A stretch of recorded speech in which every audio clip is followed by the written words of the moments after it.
allez, allez, alléluia. Qui va acclamer le roi des rois? Ah. Il y a des chansons, quand tu les entends, ça te fait du bien dans le cœur. Au fait, ça te rappelle l'histoire de ta vie, au fait. Mon ami, je ne sais pas si tu as une histoire avec Dieu. En tout cas, moi, j'ai une histoire avec Dieu. Il y a des chansons. C'est-à-dire que ça me rend humble, en fait.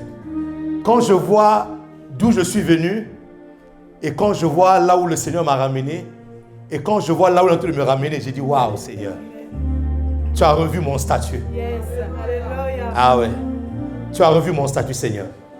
Et Dieu va revoir ton statut. Ah, Seigneur, je sens dans mon cœur. Ah, Dieu va revoir ton statut, mon ami. Ah, il va revoir ton statut. Ah. Vous savez, lorsqu'un homme de Dieu passe par certaines difficultés dans sa vie, ces difficultés-là, au fait, sont des réponses à un peuple que Dieu lui a donné, au fait. Ouais. C'est pour ça que les douleurs du temps passé sont révélatrices de ton appel. Ouais. Là où tu souffres souvent, là, c'est ça qui révèle ton appel, au fait. Oui, mon ami. Ouais. Donc, quand tu comprends ça, tu commences à avoir une autre lecture des temps difficiles que tu passes, au fait. Ouais. Tu comprends qu'au fait, derrière moi, derrière ce que je vis là, il y a une personne qui aura besoin de ça, au fait. Dieu est un homme d'affaires, au fait. Oui, Dieu est un affairiste. En fait, il te fait passer par là, il sait que non, il y a quelqu'un qui aura besoin de ça. Et que quand toi, tu vas triompher, tu seras la personne mieux placée pour lui expliquer, écoute mon gars, calmos, je suis passé par là. Dieu fera. Amen. Au fait, et quand cette personne arrive devant toi, tu te rends compte qu'au fait, c'est pour ce temps-là que je suis passé, que c'est pour ce temps-ci que j'étais passé par ce temps-là. Tu comprends? Donc, en fait, tu as maintenant une autre lecture de la vie. C'est pour ça que des fois, je jubile quand il y a un problème qui arrive devant moi. Je danse. Et ça met la confusion dans la tête du diable. Il dit, mais comment est-ce que lui, il a des problèmes, il danse? Mais parce que je sais que ça, c'est une autre expérience que Dieu me donne. Qu'une autre personne aura besoin de ça. Et que je serai habilité. Je serai le spécialiste pour lui dire que Dieu est capable de faire. Amen. Je suis en train d'encourager une personne ici qui passe par des difficultés. Cette histoire-là, ce n'est pas que ton histoire. C'est l'histoire de quelqu'un d'autre. Ah, Seigneur. Cette histoire que tu traverses là, ce n'est pas que ton histoire. C'est l'histoire de quelqu'un d'autre. Dieu est un véritable homme d'affaires. Dieu fait des affaires, c'est pour ça que Jésus-Christ a dit, mais pourquoi vous me cherchez? Je suis en train de m'occuper des affaires de mon Père. Affaires. Donc Dieu fait des affaires. Donc, il t'a choisi toi pour être son apporteur d'affaires. Je ne sais pas si vous j'appelle comme ça.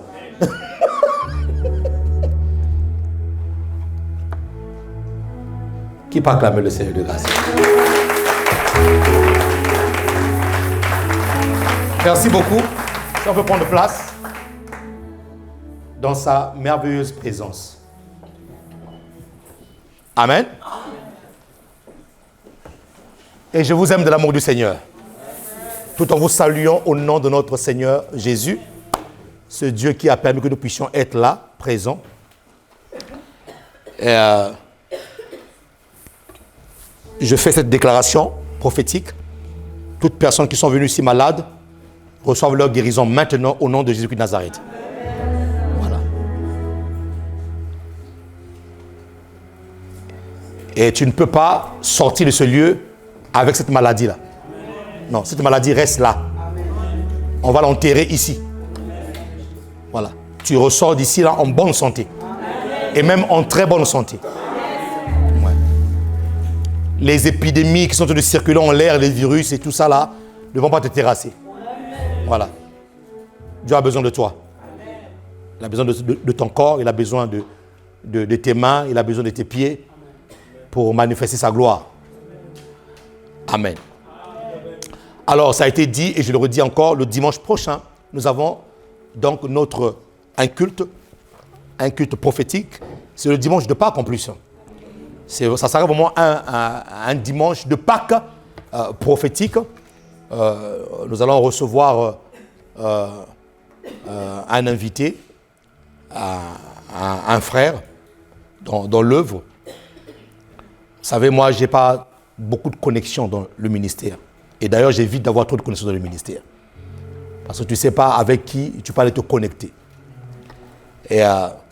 Et donc, ce dimanche, ça sera un dimanche vraiment glorieux.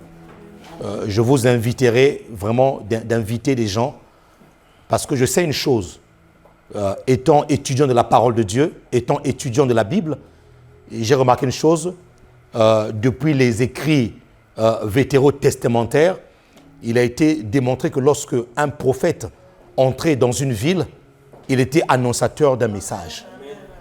Et qu'est-ce qui s'est passé? Nous le voyons avec Samuel. Lorsque Samuel entrait dans une ville, qu'est-ce que faisait le peuple? Le peuple courait tous vers Samuel pour dire qu'est-ce que Dieu a dit. C'est vrai que nous sommes dans la nouvelle dispensation, celle de l'esprit, où le ministère prophétique est toujours valable, mais a pris une autre tournure, en fait. On ne va plus consulter les prophètes comme à l'époque de l'Ancien Testament, parce que nous avons le Saint-Esprit en nous. Ça risque d'être une insulte au Saint-Esprit. Mais le ministère prophétique continue à agir jusqu'à présent.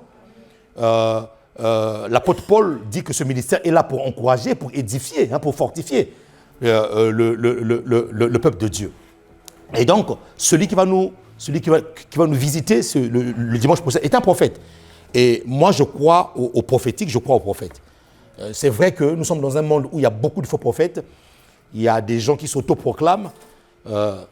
Mais s'il y a des faux, il y a aussi des vrais. Voilà, il y a aussi des vrais.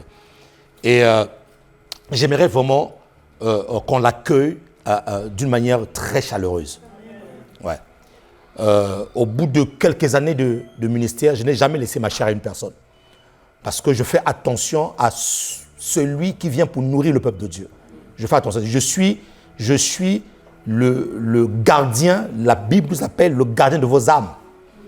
Et donc, lorsque tu annonces la parole de Dieu, en tant que gardien des âmes, tu dois faire attention à ce que le peuple est en train de recevoir comme nourriture. Et depuis que j'ai commencé le ministère, je n'ai jamais laissé ma chair à une personne. Et je l'assume pleinement parce que je sais qu'il y a beaucoup des gens qui ne prêchent pas pour Christ.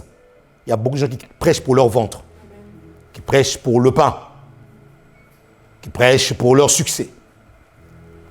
Et donc, je fais attention à mes connexions. Et donc, si je permets qu'une personne vienne ici pour nous annoncer la parole, c'est parce que j'ai reçu le témoignage de l'Esprit. Et donc, je veux vraiment que nous puissions l'accueillir chaleureusement. Alors, c'est un prophète. J'aimerais que vraiment que l'Église, que chacun puisse se connecter à cette grâce. Je veux qu'on se connecte à lui. Je veux qu'on permette l'onction qui est en lui vraiment de couler ici. Salut les nations a été une porte pour lui. C'est nous qui avons fait justement qu'il soit. C'est Dieu qui a fait, Dieu au travers de nous qui a fait. Et donc, nous avons vraiment le privilège de le recevoir. C'est un homme de bien, un homme qui a le fardeau du peuple de Dieu, qui a le fardeau de Dieu, qui a le fardeau de l'Église, qui a le fardeau de mener vraiment le ministère prophétique comme le dit la parole de Dieu. Et si je demande à l'Église, si tu sens vraiment de préparer une offrande spéciale pour te connecter à cette onction-là, fais-le. Moi, le premier jour que je me suis connecté à lui, j'aime toujours que ce soit un frère dans le ministère, que ce soit un père dans le ministère. Quand je rencontre une connexion de ma vie, que ce soit même un petit frère dans le ministère, j'aime toujours libérer une offrande. Le jour où je me suis connecté à lui, c'était au travers d'une offrande. J'ai dit à ma femme, on prend une bonne offrande, pas n'importe quelle offrande. On prend une très bonne offrande. Je mettais le dire le menton ici, ça ne regarde que moi et Dieu. Et je me suis connecté à lui. Et on reconnaît aussi un vrai prophète par des choses qu'il dit et qui arrivent. Des choses qu'il a dites sous ma vie sont en train d'arriver, sont arrivées et les autres sont en train d'arriver. Je lui ai demandé une chose, de libérer des paroles prophétiques puissantes sur l'Église. Et en particulier pour des personnes ici là. Ce que je te demanderai, toi, prépare une offrande de connexion. Saül était parti voir l'homme de Dieu. Il n'avait aucun présent. Son serviteur lui dit, Saül dit à son serviteur, mais on va aller voir Samuel. Mais qu'avons-nous pour apporter à l'homme de Dieu? Il n'avait rien prévu. Alors que son serviteur avait prévu quelque chose. Il lui dit, maître, on y va. On y va, on va se connecter à cette onction. J'ai prévu quelque chose. Et c'est là où Samuel a reçu l'onction de la royauté. Et j'aime dire aussi une chose, mes amis. Lorsque Dieu permet que un vase quitte de loin pour venir te bénir, il faut apprendre à l'honorer. Ouais. Il faut apprendre à l'honorer. Ce n'est pas une obligation, mais je dis à toutes les personnes qui sont sensibles à l'Esprit de Dieu, de savoir qu'il y a un nouveau mouvement qui va commencer. Préparez votre offrande de connexion. Je l'ai dit, prophète, tu viens ici, je veux que tu déclares des paroles. Je veux que tu annonces des choses sur la vie de ce peuple. Parce que je crois en ton ministère prophétique.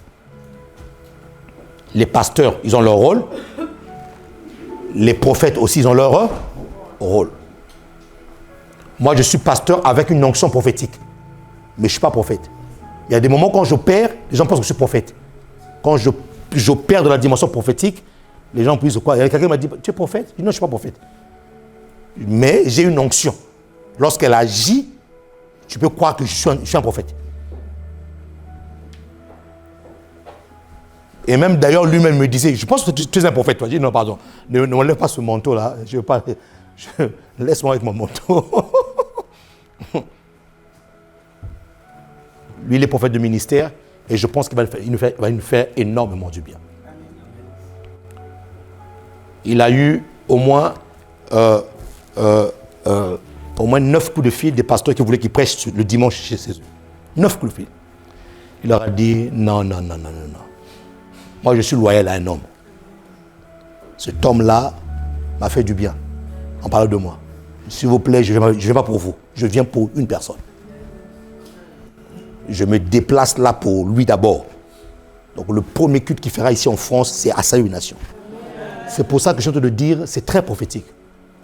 Moi, je ne fais jamais des trucs au hasard comme ça. Non, c'est très, très, très prophétique. Et je sais ce que Dieu m'a dit. Il dit, je n'irai pas ailleurs, je commence par toi. Le dimanche matin, je suis chez toi. Tant pis pour le reste, pour les autres personnes, mais moi, je vais être loyal à toi. Donc, mes amis, nous allons l'accueillir chaleureusement. Donc, ça, c'est vraiment un appel que je fais à chacun d'entre nous. Je ne force personne, mais je te laisse toi avec ta liberté. Je veux que tu te connectes. Je veux simplement que tu te connectes. Parce que je sais la grâce qui transporte. Ouais. Prépare-toi selon ce que Dieu t'a. Quand je lui demanderai de libérer des paroles prophétiques, tu libéreras ton offrande, il va le faire. Voilà. Quand vous voulez voir Dieu, tu ne le verras pas comme ça physiquement. Tu le verras au travers d'un homme. Ouais. Tu le verras au travers d'un homme. Et donc, je pense que ça va être un dimanche vraiment... En plus, c'est la Pâque. Waouh. Ça va être explosif. Alors, pour laisser vraiment l'onction prophétique travailler, nos cultes généralement finissent à midi 30. Ce dimanche-là, donc dimanche prochain, exceptionnellement, notre culte finira à 13h30. Je l'ai laissé 1 heure supplémentaire, pour ne pas qu'on dise, bon, le Saint-Esprit lui devant. Non. Je vais vraiment essayer de laisser l'esprit prophétique agir. Donc, je l'ai dit, je te rajoute 1 heure.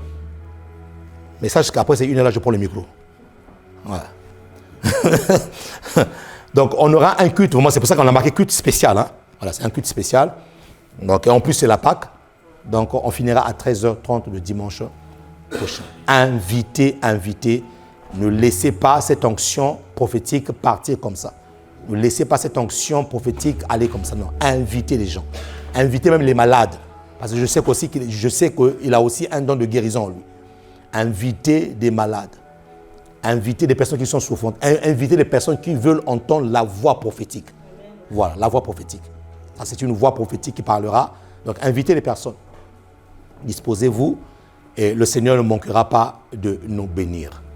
À la fin du culte, je veux recevoir toutes les personnes qui sont au service. Nous resterons quelques minutes à la fin de ce culte.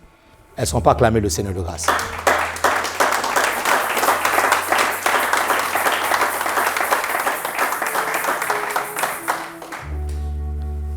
Amen.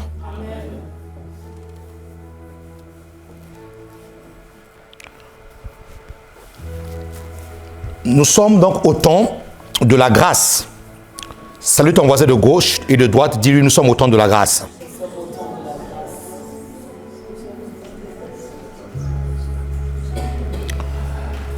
Aujourd'hui, par la grâce de Dieu, je vais essayer de clôturer avec cette grâce mesure. La mesure de la grâce. Et cette grâce mesure, nous avons dit que cette grâce mesure avait deux dimensions. La première dimension, c'est celle qui consiste à nous donner une capacité pour l'œuvre de Dieu. Amen. La première grâce mesure, c'est que tu as été gracié pour l'œuvre. Il y a une mesure de grâce, de don, de charis en grec, de don qui t'a été donné pour que tu puisses servir les intérêts du royaume des cieux. Ça ne se passe que dans la tête d'un ignorant qui pense que lorsque je suis sauvé pour croiser les bras. Tu n'es pas sauvé pour croiser les bras. Tu es sauvé pour être utile à l'avancement du royaume des cieux. Et je sens profondément dans mon cœur encore l'envie de te dire ceci. Ne meurs pas, s'il te plaît, avec tes dons. Ne meurs pas avec des capacités que Dieu t'a données. Pourquoi je le dis? Je le dis parce que le salut dépend de ta foi. Mais la récompense au ciel dépend du déploiement des dons que tu as eu sur la terre. Je répète, le salut dépend de ta foi. On est sauvé par la foi. Mais la récompense au ciel, le couronnement au ciel ne dépendra pas de la foi. Ça dépendra des dons que tu as libérés sur la terre des hommes. Donc, si tu n'as pas libéré tes dons et que tu n'as pas été utile à l'œuvre de Dieu, tu seras sauvé, mais sans couronne. Je prie que ça ne soit pas ton cas au nom de Jésus de Nazareth. Tu seras sauvé, mais sans gloire, sans éclat. Pose un peu la question à ton voisin. Voisin, qu'est-ce que tu attends pour servir Dieu, en fait? Qu'est-ce que tu attends pour servir Dieu? Pose un peu.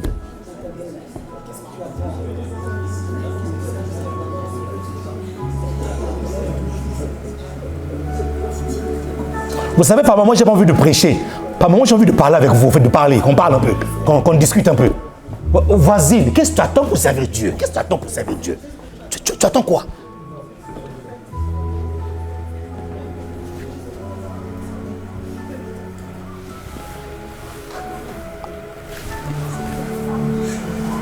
Non, pasteur, je ne suis pas encore marié.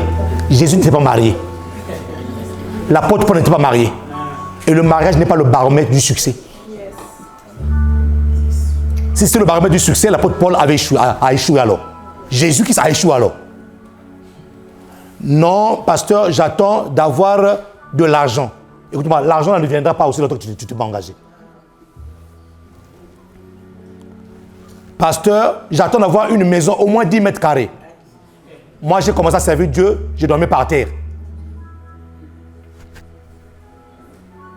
Dans une permanence.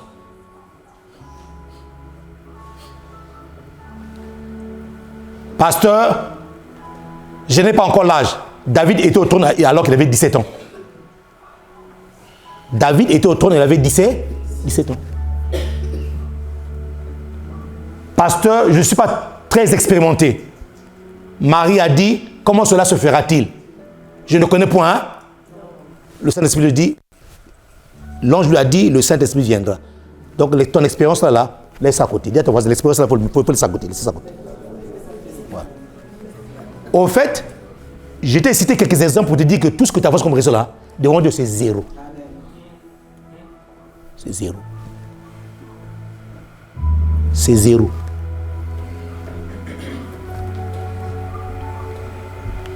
Qui me dit Amen. Amen.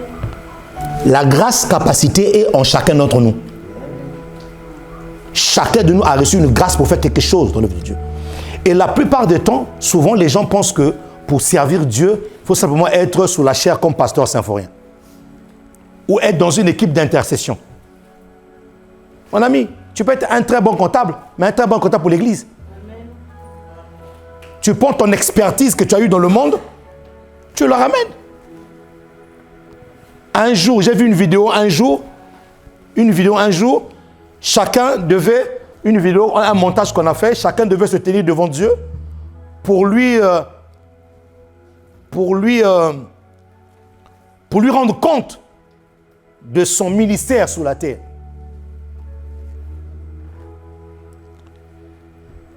Et Dieu appelait chacun selon la fonction qu'il avait sur la terre. Il appelle un avocat évangéliste un tel. L'avocat dit, je ne suis pas évangéliste, je suis un avocat. Dieu dit, normalement, je t'avais appelé d'être évangéliste. Toi, tu es parti te réfugier en tant qu'avocat. Et on appelle une femme au foyer. Madame un-tel. Madame un-tel. Non, mais moi je suis pasteur. Non, toi je t'avais jamais appelé à être pasteur. Je t'avais appelé à être madame au foyer pour s'occuper de ces enfants-là, parce que ces enfants-là seront des présidents demain.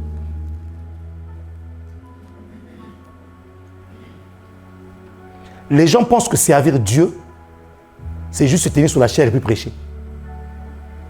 Non. Les gens pensent que servir Dieu, c'est juste venir intercéder dans un groupe d'intercession. Non. Tu as des choses que l'Église a besoin. Tu as des capacités, des dons. Tu as une habilité dans tes mains que personne ici à l'Église n'a. Qu'est-ce que tu en fais? Qu'est-ce que tu en fais? Non, moi je veux seulement être prophète ou prophétesse. Est-ce que Dieu t'appelle à être prophétesse? Il y avait un jeune homme auprès de Gédéon. C'était son porteur d'armes. Lui, son travail, c'est quoi? Porter l'arme. C'est tout. Toute sa vie, il faisait que porter l'arme de son général. Il y a des gens qui sont faits toute leur vie à travailler à côté d'une personne. Toute leur vie. Toute leur vie. Le jour où tu te déconnectes de la personne, là, c'est fini. Ton ministère est par terre.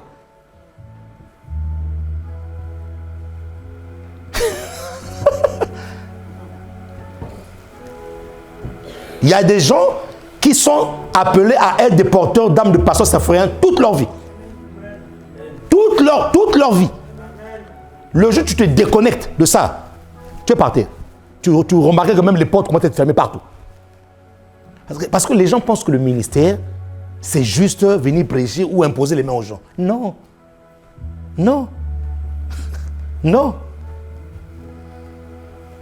Dis avec moi, j'ai reçu quelque chose de la part du Seigneur. J'ai reçu quelque chose de la part du Seigneur. Garde ce son-là, Joachim. La deuxième dimension de la grâce, de la mesure de la grâce, concerne nos péchés. Maintenant, aujourd'hui, ce matin-là, c'est pour ça que là, je parle calmement. Je n'ai pas envie de beaucoup crier. Je parle calmement parce qu'on va réfléchir ensemble. Ce matin, nous allons être dans une réflexion. Nous avons dit quoi? Nous avons dit, ce matin, je me veux être un tout petit peu théologien et laisser chacun de nous repartir avec une réflexion. Au fait, tu ne sortiras pas ici avec une réponse, je te promets déjà. Tu sortiras ici avec une réflexion. Je te promets déjà. Ma prédication aujourd'hui, là, c'est que tu sors d'ici avec une réflexion. Donc, si tu attends une réponse de ma part aujourd'hui, là, il n'y a pas de réponse aujourd'hui. Tu sors avec une réflexion. Nous avons dit que la grâce mesure concernait aussi nos péchés. Et donc, tous ceux qui ont péché, Jésus, le sang qu'il a coulé, qu'il a fait couler à la croix, la teneur, le sang qui a coulé, ce sang-là a couvert tous les péchés du monde. C'est pour ça que Jean-Baptiste peut dire de lui lorsqu'il le voit que voici l'agneau de Dieu, celui qui ôte et ôté. Pourquoi? Parce que les écrits de l'Ancien Testament nous montrent que le péché n'était pas ôté à l'époque. Le péché était couvert. On couvrait les péchés. Donc, il fallait que l'homme soit approuvé de Dieu. Et pour qu'il soit approuvé de Dieu, il fallait couvrir les péchés. Et comment est-ce qu'on le faisait? En ramenant des bêtes. On ramenait des bêtes, on sacrifiait des bêtes, et le souverain sacrificateur prenait le sang des bêtes, et qu'est-ce qui se passait? Il le ramenait dans la présence de Dieu, et le cœur de Dieu pouvait être apaisé. Mais ce sang-là n'était pas le sang pour ôter, c'était le sang pour couvrir. Et je ne vous ai pas donné cette image-là, mais je vous donnerai ça un jour, le jour que je parlerai vraiment du sacrifice. Qu'est-ce qui se passe? Lorsque celui qui avait péché venait pour confesser ses péchés avec son animal, qu'est-ce qu'on faisait? C'est une pratique qu'on voit aujourd'hui même dans nos coutumes. Qu'est-ce qu'on faisait? On prenait cet agneau-là, tu posais tes mains sur cet agneau et tu transférais tes péchés sur l'agneau. Donc, tu mettais tes mains sur l'agneau et tu répétais tous tes péchés.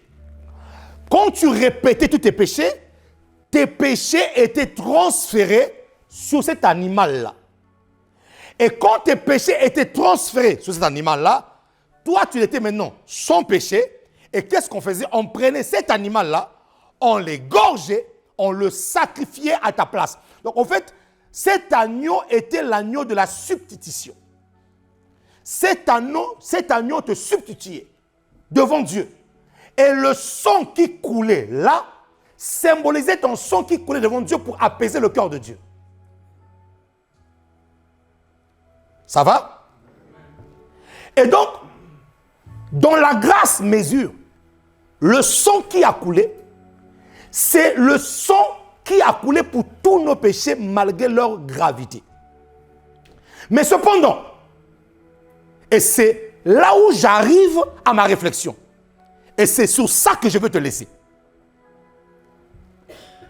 Cependant, cette mesure de la grâce, aussi immense soit-elle, aussi grande soit-elle cette mesure, pour couvrir tous les péchés, pour ôter tous les péchés, cette mesure de la grâce, lorsqu'elle arrive à un certain niveau, elle se bute.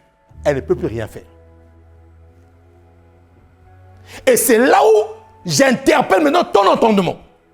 C'est là où je te prie maintenant d'ouvrir grand tes oreilles de la foi, grand tes oreilles de l'esprit, pour que tu saisisses pourquoi, finalement, cette mesure grâce ne peut pas enlever ce péché-là, dans ce domaine-là. Ce message ne te concerne pas toi seulement. Ça me concerne moi en premier, qui te prêche.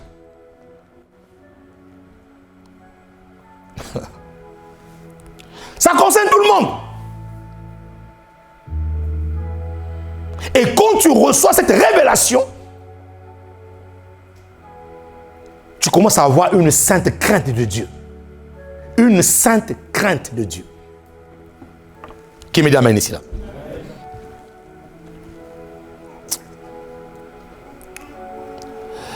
Marc 3, verset 29. Marc chapitre 3, verset 29.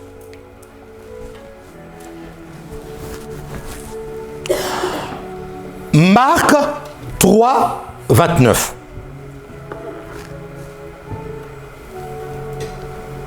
Nous avons dit que la grâce mesure, couvre tous les péchés des hommes.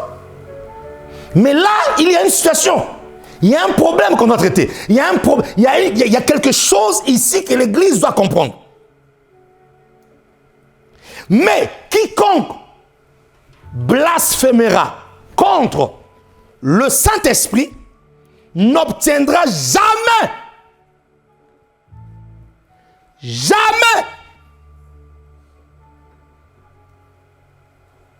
Quiconque blasphème contre le Saint-Esprit n'obtiendra jamais de pardon. Il est coupable d'un péché éternel. Mais quel est ce péché-là? Tu blasphèmes contre le Saint-Esprit. La Bible déclare que tu es coupable d'un péché éternel. Donc ça veut dire que tu es coupable pour l'enfer en fait. On dit péché éternel. Mon ami, quand tu tombes sur ce genre de verset dans la Bible, tu t'arrêtes. Eh oui, ma fille, tu t'arrêtes. Moi-même, en tant que pasteur, quand je tombe sur ça là, je m'arrête. Je ne cours plus. Je passe maintenant mon temps à la réflexion. Quel est ce péché-là? Qu'est-ce que tu veux me dire? Quel est ce péché-là alors que le sang de Jésus-Christ a coulé? Frère, Jésus-Christ n'est pas venu pour condamner des gens. Il est venu pour sauver le... Mais quel est ce péché-là que le sang de Jésus ne peut pas ôter? Quel est ce péché-là, lorsque je le fais, ce péché-là est collé à ma peau, collé à ma vie jusqu'à l'éternité.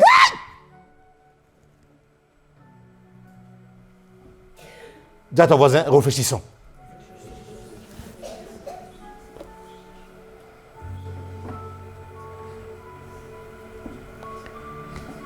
Qui désire être sauvé pour l'éternité?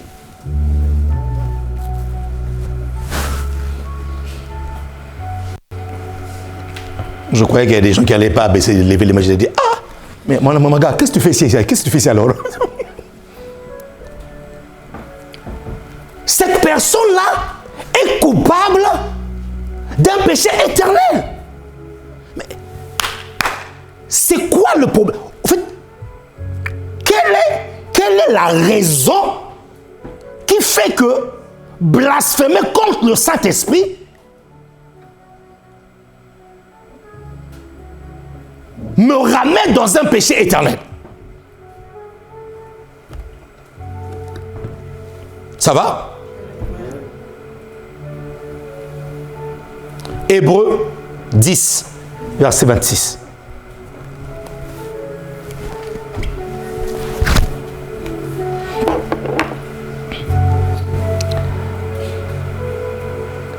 Hébreux 10, verset 26. Car si nous péchons volontairement, soulignez bien le mot volontairement. Car si nous péchons volontairement, après avoir reçu la connaissance de la vérité, il ne reste plus de sacrifice pour les péchés. Si je pêche volontairement, après avoir lombano ou katalambano, la vérité ou la connaissance de la vérité, il ne reste plus de sacrifice pour les péchés. Maintenant, lorsque nous prenons, Jean 13 le dit, Jean 16 aussi dit, Jésus dit, mon ami, là nous parlons du Saint-Esprit. Faites attention, là nous parlons du Saint-Esprit. Jésus dit à ses disciples, le temps pour moi est arrivé de partir. Un vrai leader est celui qui sait se rendre indispensable à un moment donné. Un vrai leader est celui qui sait se dire que non, mon temps est fini aujourd'hui, laisse la place à une personne, il faut que je parte. Et c'était le temps de Jésus. Et là, qu'est-ce qu'on voit? Qu'est-ce qu'on lit sur le visage des apôtres? On lit une tristesse. Ils sont tristes. Et Jésus, les rassurant, leur dit ceci. je ne vous laisserai jamais orphelin. Au fait, ma présence sur la terre, je suis trop limité. Je ne peux pas agir en même temps en chacun d'entre vous. Mais je m'en vais vers le Père. Je vous enverrai un autre consolateur. Parce que Jésus, à cette époque-là, était le consolateur de son peuple. Avec eux sur la terre. Alors, moi, je m'en vais parce que ma mission est finie. Mais il n'y a pas de raison que vous soyez triste. Pendant que je parle comme ça là, Dieu me donne une parole de connaissance pour une personne qui est triste ici là. Tu n'as pas de droit d'être triste parce que le Saint-Esprit habite en toi. Que ton cœur soit dans la paix. Enlève le trouble, enlève le trouble. Le Saint-Esprit que Dieu t'a donné n'est pas un esprit de trouble. C'est un esprit de paix. Donc, les disciples sont dans la peur. Parce que leur maître pas. Il dit, je m'en vais, mais vous ne serez pas orphelins. Mais je vous enverrai un autre consolateur. Du grec allos parakletos. Un autre allos paraklet, le paraclet. Un autre consolateur. Un autre défenseur. Moi sur la terre, je ne pourrais pas opérer en même temps en chacun d'entre vous. Mais lui venant, il a la capacité de se mouvoir en chacun d'entre vous. Et de remplir toutes les personnes et d'opérer en même temps sur toute la surface de la terre. Ça va? Nous avons connu, je vous mets vraiment dans le contexte de mon enseignement pour vous y comprendre. Nous avons connu l'époque où Jésus n'était pas là. C'était la dispensation du Père. Où Dieu lui-même traitait directement avec son peuple au travers des prophètes. Et ensuite est venu donc le péché. Vous avez connu le péché, on a connu le péché.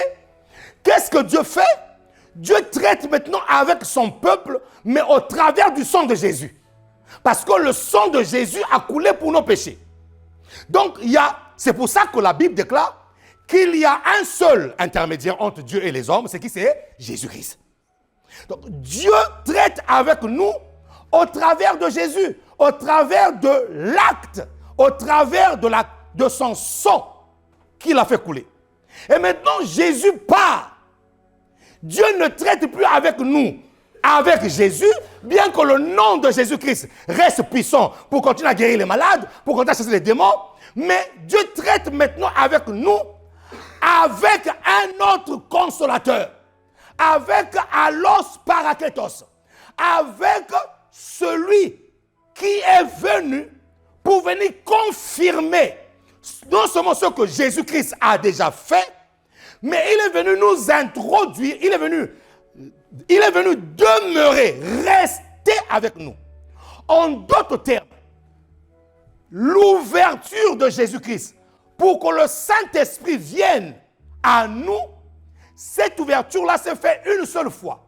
En d'autres termes, qu'est-ce que je veux dire? L'Esprit qui est venu en toi, celui qui est venu habiter en toi, n'a pas vocation de partir.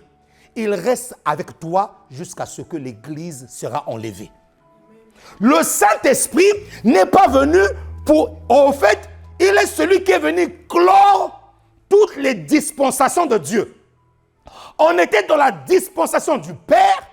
Le Père a laissé la place au Fils. Le Fils a laissé la place au Saint-Esprit. Et donc, s'il y a une personne sur la terre avec laquelle nous devons étroitement collaborer, c'est Monsieur le Saint-Esprit. Pourquoi? Parce que Jean 13 le dit. Jean 16 dit ceci, que c'est lui qui vous conduira dans toute la vérité. C'est lui qui vous annoncera, l'aléo, il vous annoncera les choses.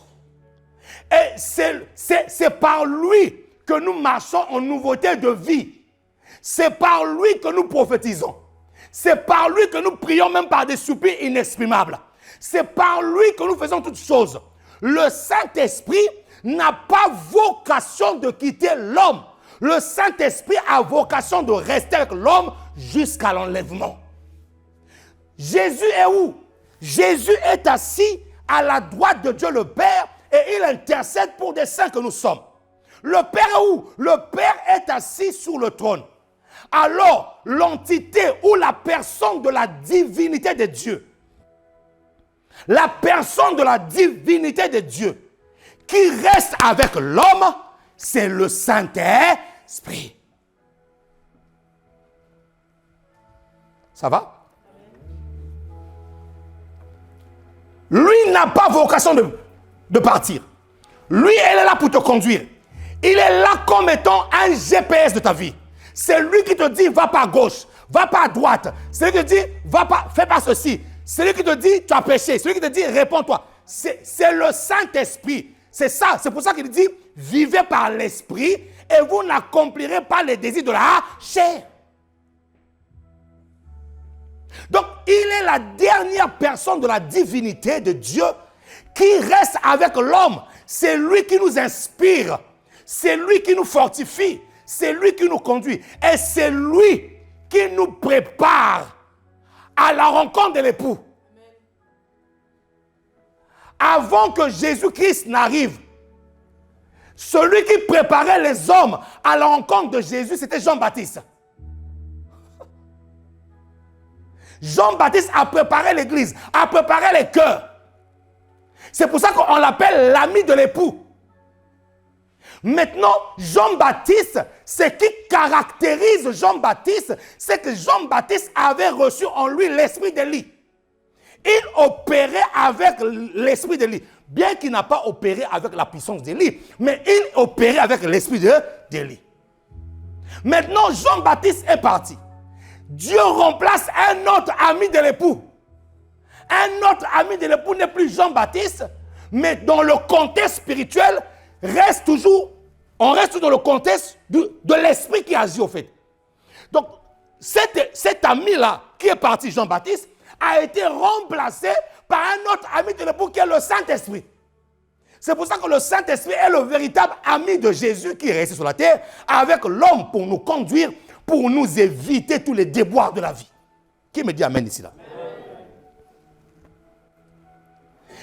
Et comme lui n'a pas vocation de partir, et comme c'est lui qui prépare l'église à l'enlèvement, qui doit conduire l'église à se préparer à l'enlèvement, c'est pour ça qu'il est dit de lui, dans Marc 3, 29, mais quiconque blasphémera contre le Saint-Esprit, quiconque blasphémera contre le Saint-Esprit, n'obtiendra jamais de pardon.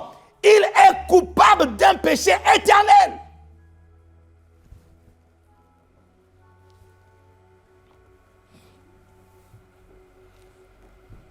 Remets-moi Hébreux 10, 26. Nous sommes en train de voir que ces deux versets vont de pair. Le verset de Marc 3, 29 et le verset d'Hébreux 10, 26. Mais quiconque blasphémera contre le Saint-Esprit n'obtiendra jamais de pardon. Il est coupable d'un péché éternel. Hébreux 10, 26. Car si nous péchons volontairement, mon ami, je veux que tu saisisses cette réflexion. Et je vais te laisser cette réflexion. Je vais bientôt finir là, je te laisse cette réflexion. Car si nous péchons volontairement, après avoir reçu la connaissance de la vérité. Or, nous savons que Jean 13 et son 16 nous dit que c'est le Saint-Esprit qui nous conduira dans toute la vérité. C'est lui qui annoncera. Il y a une voix intérieure qui te parle souvent, que tu négliges. C'est le Saint-Esprit. Cette voix ne gronde pas. Cette voix ne vient pas pour t'impressionner. Elle est douce et calme. La voix de la chair parle très forte. Mais malgré ce brouhaha-là, tu as une petite lumière à l'intérieur de toi qui fait des étincelles. Tac, tac, tac. Il envoie simplement des étincelles. Des étincelles. Des étincelles. Pour te dire que je suis là et que la voie que tu veux prendre n'est pas la bonne voie.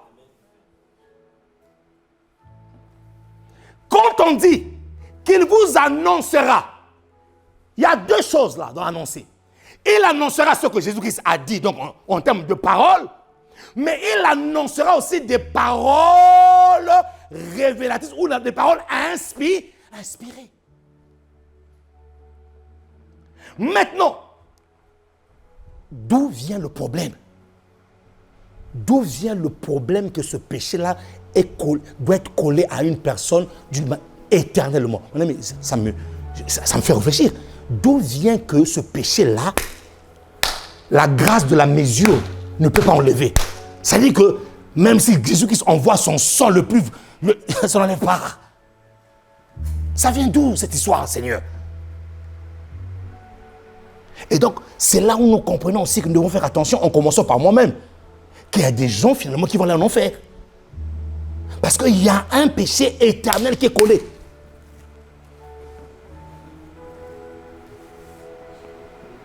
D'où vient cette histoire-là?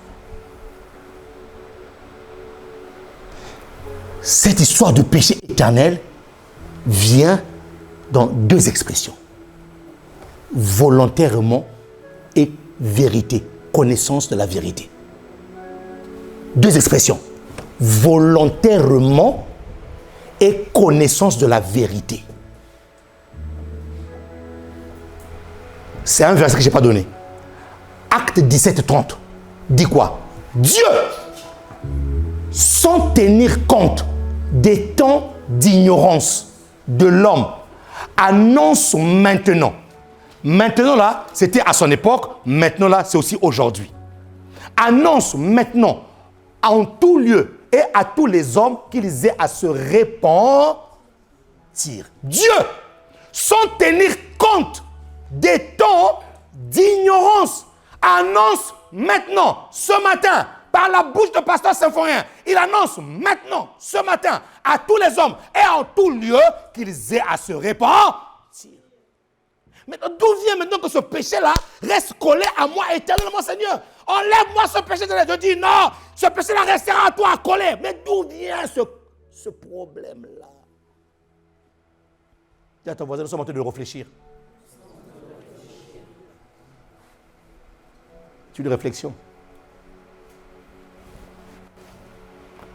Ça y est, par moment, on doit prêcher comme les gens qui sont un peu de la Sorbonne. On laisse les gens avec des réflexions. Ouais. Parce que souvent, quand on prêche, vous savez, on vient souvent sermonter, on sermonte. Non, non, on va partir avec une réflexion.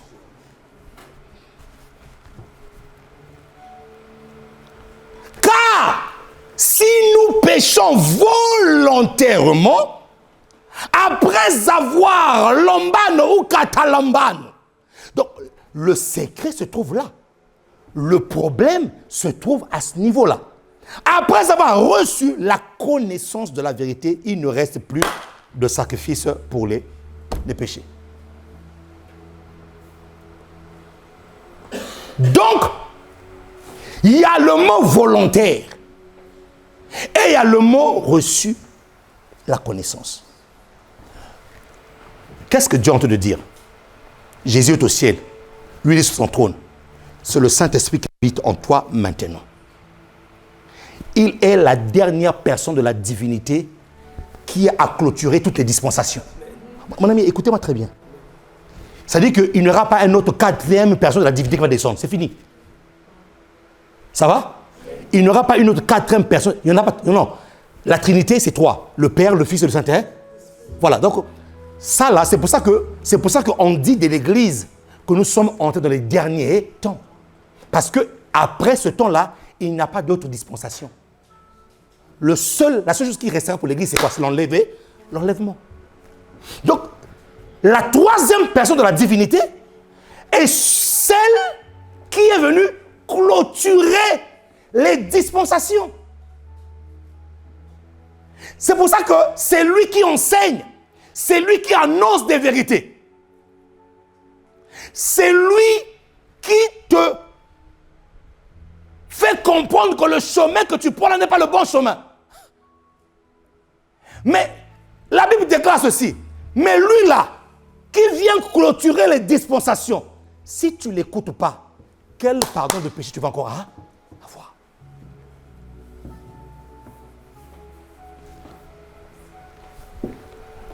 Recevoir veut dire quoi? Reçu veut dire quoi? Recevoir veut dire quoi? Saisir. Mon ami, suis bien. Saisir une personne ou une chose pour l'emmener. Saisi par la connaissance de la vérité.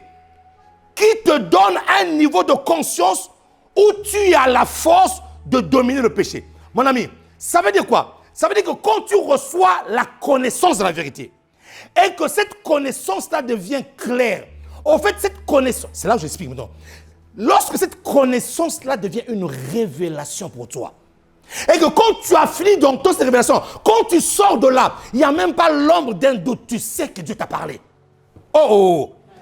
Et quand tu es convaincu de ça, ça veut dire que quand tu es convaincu de cette vérité-là, qui n'est peut-être pas une vérité pour l'un, mais une vérité pour toi, parce que lorsque je parle ici, là, je suis en train de prêcher pour tout le monde.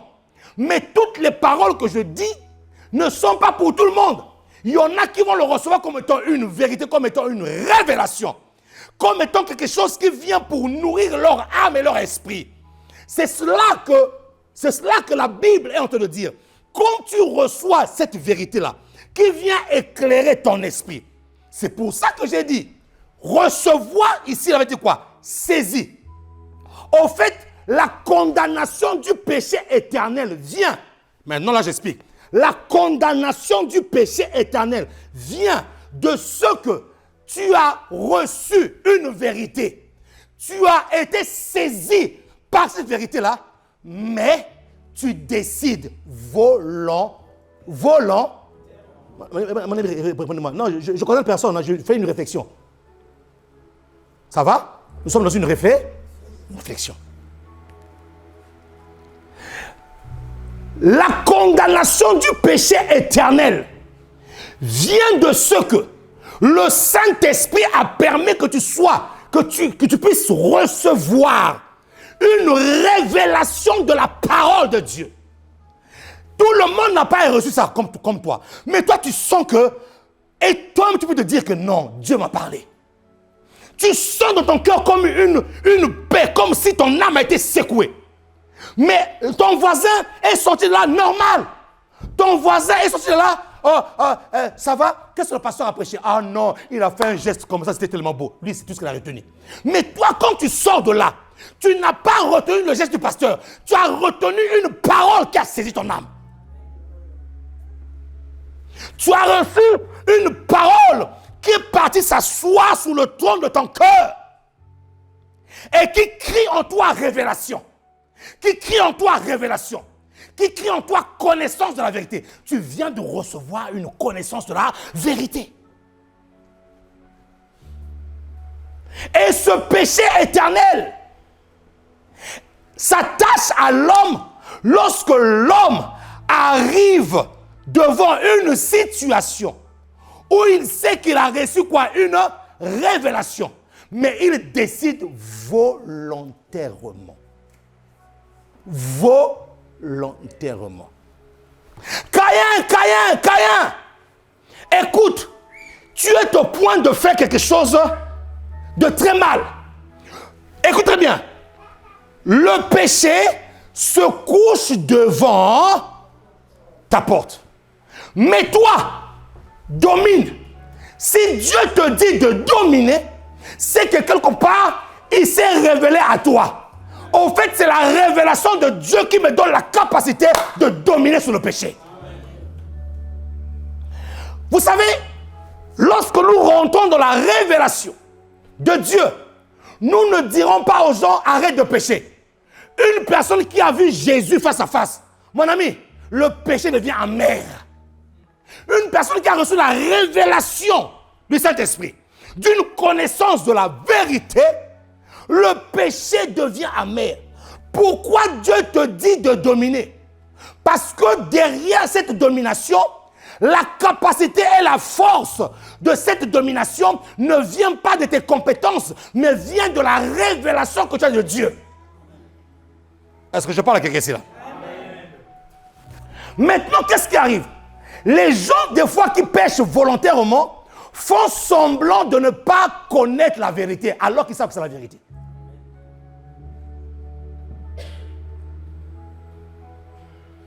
C'est pour cela que vous allez voir des personnes qui arrivent devant une situation, ils savent qu'ils ont la capacité de dominer. Pourquoi? Parce qu'ils ont reçu la révélation. Mais ils commencent à dire, Seigneur, toi-même tu comprends. Mon ami, avec beaucoup de respect, Dieu ne comprend pas ça. C'est un langage que je ne comprends pas.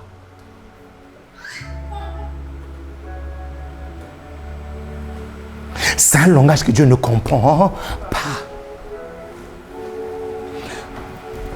Évidemment, si tu n'as pas l'ombanolo, si tu n'es pas dans la révélation du Saint-Esprit qui t'a accordé, ce péché-là, on ne peut pas t'imputer quelque chose que tu n'as pas eu la force de maîtriser. C'est pour ça que la condition de ce péché-là, c'est pécher volontairement contre quelque chose que tu as reçu, contre une vérité que tu as reçue du Saint-Esprit. Parce que c'est le Saint-Esprit maintenant qui nous enseigne. C'est lui qui te conduit. Il est en toi, il est en chacun d'entre nous. Et là, en ce moment-là, la grâce mesure et même du sang de Jésus ne peut rien faire. Je vais te démontrer pourquoi est-ce que même le sang de Christ ne peut rien faire là. Tu vas être choqué.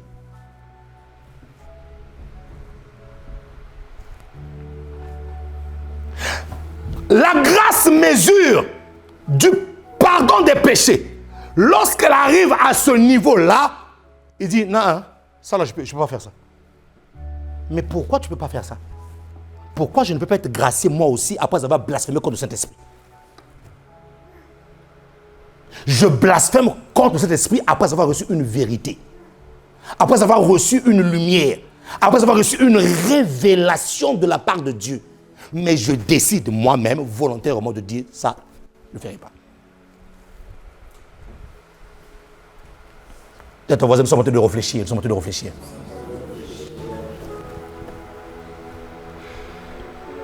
Ça va? Amen. Vous allez bien? Amen. Mon ami, quand j'étais tombé sur ce passage-là, que je suis en train de méditer, même moi-même là où j'étais, j'avais des frissons. J'ai commencé à confesser mes péchés. Oh Dieu, Seigneur. Ah oui, mon ami, il ne s'agit pas que de... Non, ça commence par toi-même. Je dis, mais Seigneur, c'est-à-dire qu'il y a quelque chose, il y a un péché éternel qui peut être attaché à l'homme. Mais dont la grâce ne peut rien faire. Alors nous sommes à l'époque de la grâce.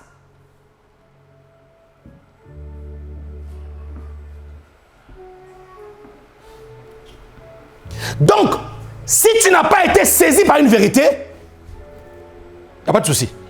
Mais si tu as été saisi par une vérité, toutes les fois que tu as été saisi, et tu sais toi-même que ce qu'il a dit là, c'est moi. C'est moi, il s'agit de moi là. C'est Dieu qui me parle là. Tu le sais. Mais volontairement, tu décides de ne pas t'aligner. Puisqu'il n'y a plus d'autres dispensations, en fait, puisqu'il n'y a plus une autre personne qui viendra pour faire quelque chose, ça veut dire que la seule personne qui reste, c'est le Saint-Esprit. Ça veut dire que si tu t'arranges pas avec lui, c'est fini. Il n'y a pas d'autre dispensation. Il n'y en a pas, oh non, le Saint-Esprit partira, après il y aura encore une troisième, quatrième personne, lui là, il viendra, il va compatir à tout. C'est lui. Non, il n'y en a pas. Le Saint-Esprit a vocation de rester avec nous jusqu'à l'enlèvement. Et c'est à lui qu'on doit obéir. C'est lui qui est en train d'aiguiller nos vies. C'est lui qui est en train de dire, pas ça. C'est lui qui nous convainc du péché et du jugement. C'est l'Esprit qui convainc du péché et du... Donc c'est lui qui fait tout. Il te convainc du péché, il te convainc du jugement. Il te dit, fais attention, il y a un jugement qui va arriver. C'est lui qui fait ça. Dans ton cœur, tu le sens. Même sans que le pasteur soit là, tu le sens que non, là, c'est que j'ai fait là. Non, il y a un jugement qui va tomber sur moi. Oui, mon ami, ça c'est le Saint-Esprit qui te parle. Parce qu'en fait, le travail de Jésus n'était pas pour venir juger ou condamner le monde. Non, Jésus-Christ a libéré son sang. Mais il arrive un temps de jugement. Le temps où chaque chrétien sera devant Dieu. Notre prière aujourd'hui, que nous ne puissions pas être trouvés dans un péché éternel. Ah, il n'y a pas d'amen ici là. Papa, je dis amen à cela.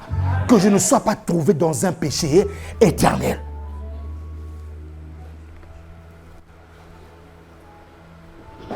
Et lorsque tu es saisi par la connaissance de la vérité, cette connaissance de la vérité te donne un niveau de conscience. Vous voyez, il y a des gens qui pêchent inconsciemment. Mais quand tu as la révélation, cette révélation te ramène à un autre niveau de conscience. Un niveau de conscience où il n'y a même pas l'ombre d'un doute. C'est pour ça que Joseph savait.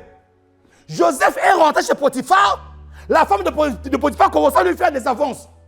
Et oui, parce qu'il était beau. Il avait des yeux bleus. Et la femme de Potiphar faisait des avances. Joseph savait. Joseph avait atteint un niveau de conscience. Il avait une vérité en lui qu'il avait ramené à un autre niveau de conscience. Il n'a pas commencé à dire non, non, non, je suis l'homme de Dieu. Je crache le feu. Fire, fire, fire, femme de Potiphar. Non, non, non, non, non, non. Mon ami, qu'est-ce qu'il a fait? Qu'est-ce qu'il a fait? Oh, mon ami, prêchez-moi un peu un tout petit peu. Qu'est-ce qu'il a fait? Est-ce qu'il a fait? On va prier. Je sens l'onction de son ici là. Il a fait quoi? Oh. Est-ce qu'elle a dit fire, j'ai été loin. L'onction descend ici là, mon ami. Il a. Oui. S'il a fui, c'est parce que son niveau de conscience l'a interpellé. Pour dire que, tu connais la vérité. Arrête de faire semblant que tu connais la vérité. Vous savez, il y en a des fois, ils voient la vérité là. Il faut comme si. Mais au fait, tu fais semblant de ne pas regarder la vérité, mais la vérité te regarde. Toi, tu fais semblant, il est là. Tu lui dis, je suis là. Même si tu ne me regardes pas, moi, je t'ai vu.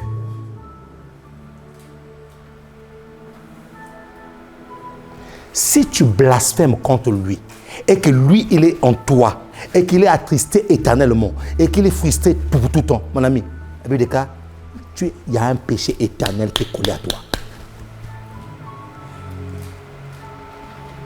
C'est pas moi, hein, c'est la Bible qui doit le dire. Il y a un péché éternel qui est collé à toi. Maintenant, ne me posez pas à moi la question, pasteur, toutes ces personnes-là qui ont ce péché éternel, ils font quoi? Ils vont aller où? Ça, je ne connais pas la réponse. C'est pour ça que je dis qu'ici, nous sommes dans une réflexion. Ma prédication d'aujourd'hui, c'est une réflexion. Ce n'est pas un sermon. C'est une réflexion. Ça va? Qui peut acclamer la parole du Seigneur ici?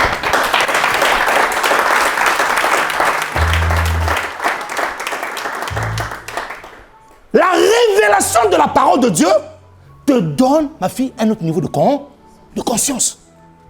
C'est-à-dire que tu sais que. Et c'est là où tu dois sanctionner ta chair. C'est là où tu dois dire à ta chair, écoute-moi très bien. Je connais le niveau de. Je connais la vérité. Ma chair, écoute-moi très bien. Moi, je connais la vérité. Et je sais que toi aussi, tu connais la vérité. Toi et moi, nous connaissons la vérité. Mais je ne te laisserai pas faire ça. Pourquoi? Parce que tu as atteint un niveau de conscience. Je parle ici, comprenez bien mes propos. Je parle ici à toutes les personnes qui ont reçu la révélation d'une vérité, de la connaissance de la vérité. Si tu n'as jamais reçu cette vérité, en tout cas, gloire à Dieu pour toi. Mais ne pense pas que tu es exempté de cela. Ça viendra, cette vérité-là aussi. Je parle à toutes. Mon ami, un jour, c'était par rapport à mon mentor. J'ai fait une erreur. C'était pas une grande erreur, hein, par rapport à mon mentor. Hein. Mon ami, j'étais mal. Le Saint-Esprit m'a tourmenté. Je dors. J'ai dit, mais quel est le péché que j'ai fait? Je dors, je suis tourmenté. L'esprit, mon ami, tu sais quand l'esprit te tourmente, tu es mal, hein? Je suis tourmenté. Je vais au travail tourmenté. Je dors. Tourmenté. Tu tournes la nuit. Même ta femme me dit, mais pourquoi la nuit agitée?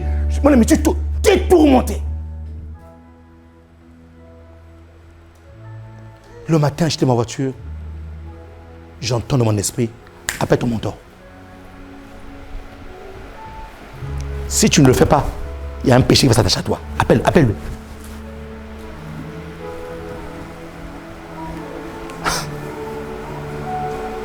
Enfin, c'était un poids qui était parti. Je l'ai appelé. Je dis, papa, écoute, j'ai fait une erreur. Oui, mon ami, j'ai fait ça. Il m'a dit, effectivement, il ne fallait pas le faire comme ça. Mais ce que j'aime en toi, c'est le cœur de fils. Il y en a une personne ne va s'en foutre. Mais c'est une erreur que tu as fait.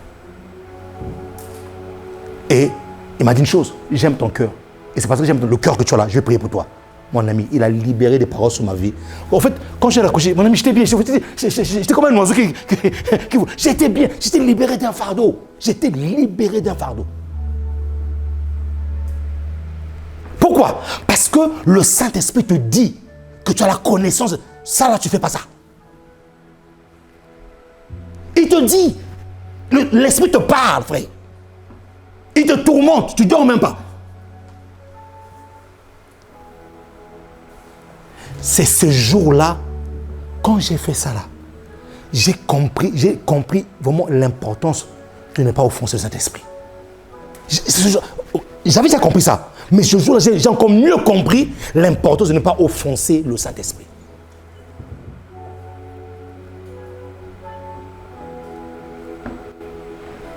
Alors, pourquoi est-ce que le sang de la grâce ne peut rien faire contre ça? On va le voir là. Pourquoi est-ce que le sang de la grâce qui a ôté normalement le péché, mais celui-là, là, il est buté?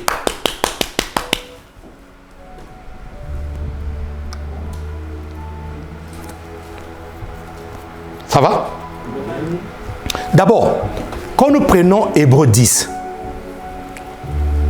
on était au verset 26 tout à l'heure, hein? Maintenant, lisez le verset 29 d'Hébreux 10. Hébreux 10, verset 29. Après le verset 26, où on a dit, car si nous péchons volontairement, après avoir reçu la connaissance de la vérité, après avoir saisi la parole, la vérité, la révélation, et il ne reste plus plutôt de sacrifice pour le péché. Maintenant, quand tu vas au verset 29, le verset 29 dit quoi? De quel pire châtiment pensez-vous que sera jugé digne celui qui aura foulé aux pieds le Fils de Dieu, qui aura tenu pour profane le sang de la... Oh, mon ami, profane le sang de l'alliance, par lequel il a été sanctifié, et qui aura outragé l'esprit de la... Ah, mon ami, je veux qu'on puisse le répéter. L'esprit de la... Donc, nous comprenons que la grâce a un esprit. Le Saint-Esprit est l'esprit de la grâce. Est-ce que quelqu'un peut le voir ou est-ce que je dois partir? Est-ce que quelqu'un peut le saisir là où je vous ramène? Le Saint-Esprit est l'esprit de la grâce. Or, il y a une grâce mesure pour le péché. Mais cette grâce-là, c'est l'esprit de la grâce. Je ne sais pas si vous comprenez. C'est l'esprit de la grâce qui a libéré la grâce dans nos vies. Et le Saint-Esprit, on a dit que c'est l'esprit de la grâce. Maintenant, on dit ici, là, si tu outrages l'esprit de la grâce, la question, si tu outrages l'esprit de la grâce, est-ce que la grâce pourra encore t'affecter? C'est ça. Est-ce que nous comprenons pas? Nous sommes en train de réfléchir. Nous avons la connaissance de la vérité par qui? Par le Saint-Esprit. Or, ce même Saint-Esprit-là, plus loin, au verset 29, on dit qu'il est l'esprit de la... Or, nous avons dit que le sang de Jésus-Christ, la mesure du sang qui avait coulé pour tous nos péchés. Or, ce sang-là, c'est le sang de l'alliance. Et ici, Hébreu dit, si tu outrages l'esprit de la grâce, mais non seulement l'esprit de la grâce, si tu foules au pied le Fils de Dieu, et non seulement le Fils de Dieu, tu fais quoi? Si tu profanes le sang. Donc nous comprenons que le sang et l'esprit sont en accord. Or, ce sang-là, c'est le même sang qui a coulé pour nos péchés. Or, ce sang-là est en accord avec l'esprit de la... Donc, si tu outrages l'esprit de la grâce, est-ce que ce sang-là aura encore de l'impact pour toi? Oh. Ça va? C'est mathématique, ça va vous comprendre. Je vais aller plus loin pour vous le montrer. Je vais plus loin. 1 Jean 5. Je vais plus loin. Dis à ton voisin, nous sommes en train de réfléchir. Je vais plus loin. 1 Jean 5, verset 7. Alors, je veux qu'on le lise tous ensemble, debout. Tous ensemble. Est-ce qu'on peut se mettre debout, tous ensemble? Parole de l'évangile. Oui. 1 Jean 5, verset 7. Aujourd'hui, ce n'est pas une prédication, c'est une réflexion. 1 Jean 5, verset 7. On peut le dire ensemble. 1, 2, 3. Car il y a trois qui rendent témoignage, l'esprit, l'eau, le sang, et les trois sont d'accord. 1, 2, 3. Car il y en a trois qui rendent témoignage, l'esprit, l'eau et le sang, et les trois sont d'accord. Parole du Seigneur. Est-ce qu'on peut s'asseoir en acclamant la parole du Seigneur?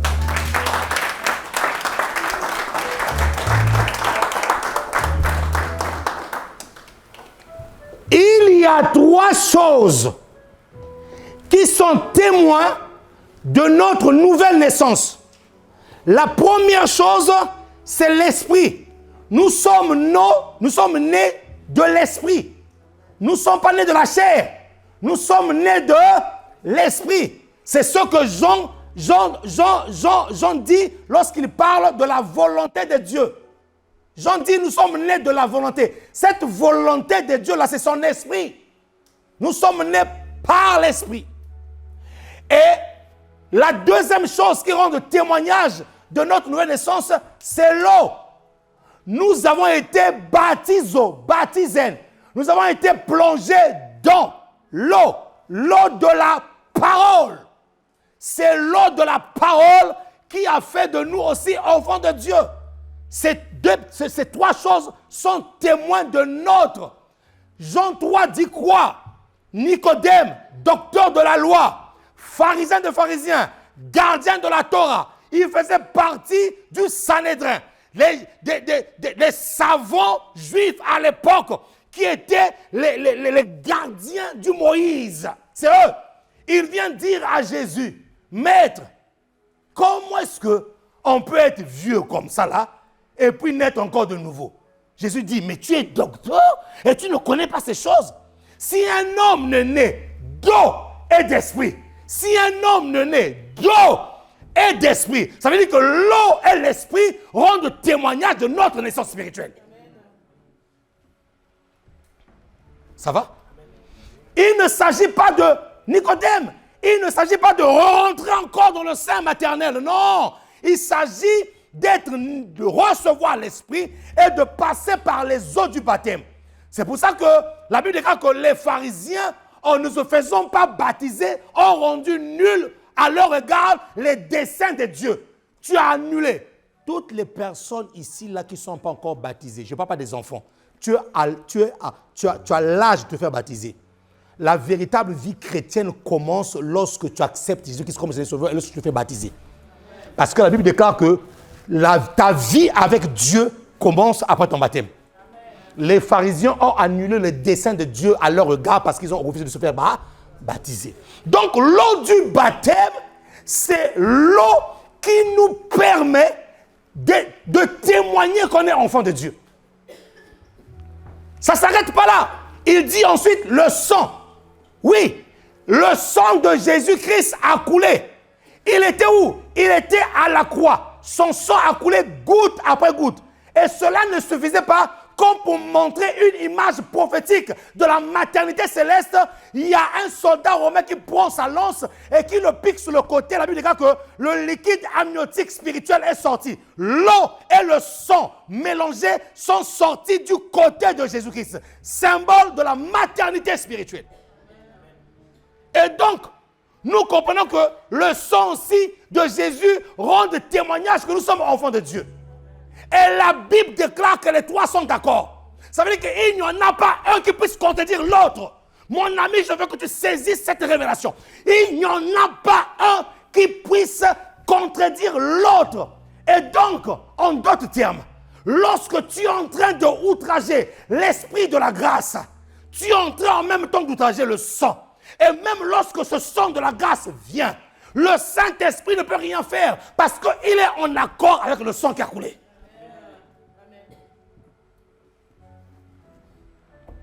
Le sang ne peut rien faire. Le sang veut venir ôter. L'Esprit dit, oh, mais comment est-ce que moi, on m'a outragé? Toi et moi, nous sommes en alliance. Mon ami, je veux que tu comprennes cette vérité. Toi et moi, sang, esprit et l'eau. Tu es en alliance. Nous sommes, le mot accord ici veut dire en alliance. Nous sommes en alliance. Quand on te touche toi, on me touche moi. C'est comme cela que les alliances se faisaient à l'époque. Qu'est-ce qu'ils faisaient? Deux camps venaient. Le premier camp, le deuxième camp. Ils faisaient un cercle au milieu. Ils faisaient un cercle au milieu.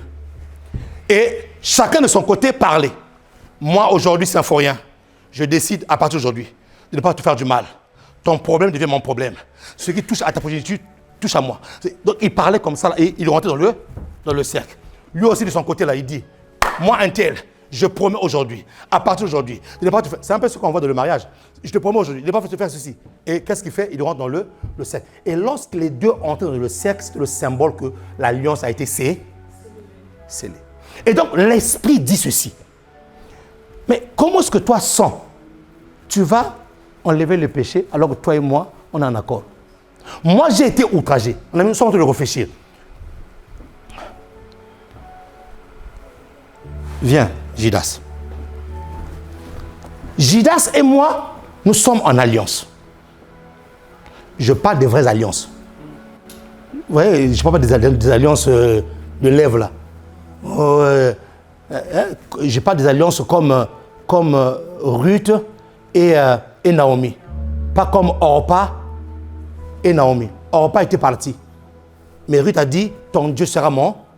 Là où tu seras, je.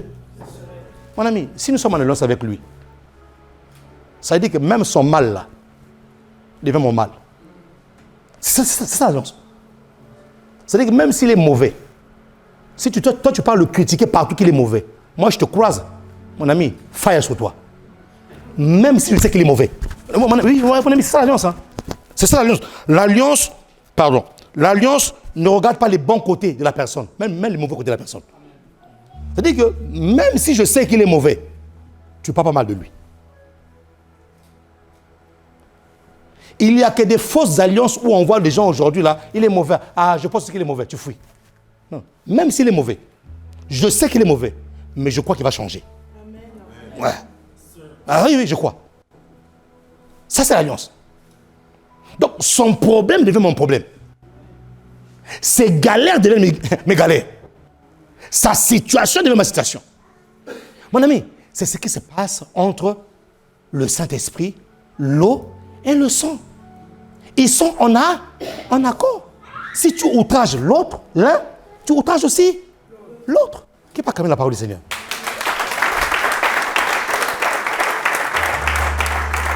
Maintenant, je termine en disant ceci. D'où vient de ce que ce péché-là ne peut pas être ôté? Tout simplement parce que tu touches à l'esprit de la grâce, tu touches au sang. Le sang ne peut plus rien faire pour toi. Le sang ne peut plus rien faire parce qu'ils sont en accord. Tu touches l'eau, tu touches le sang. Tu touches le sang, tu touches l'esprit. Et on l'appelle l'esprit de la grâce. Puisque c'est lui l'esprit de la grâce. Puisque c'est lui, après la purification des péchés par le sang, c'est lui qui est revenu dans l'homme. Jésus-Christ a fait deux choses. Première chose, purifier le péché par le sang avant de nous réinvestir de quoi? Le Saint-Esprit.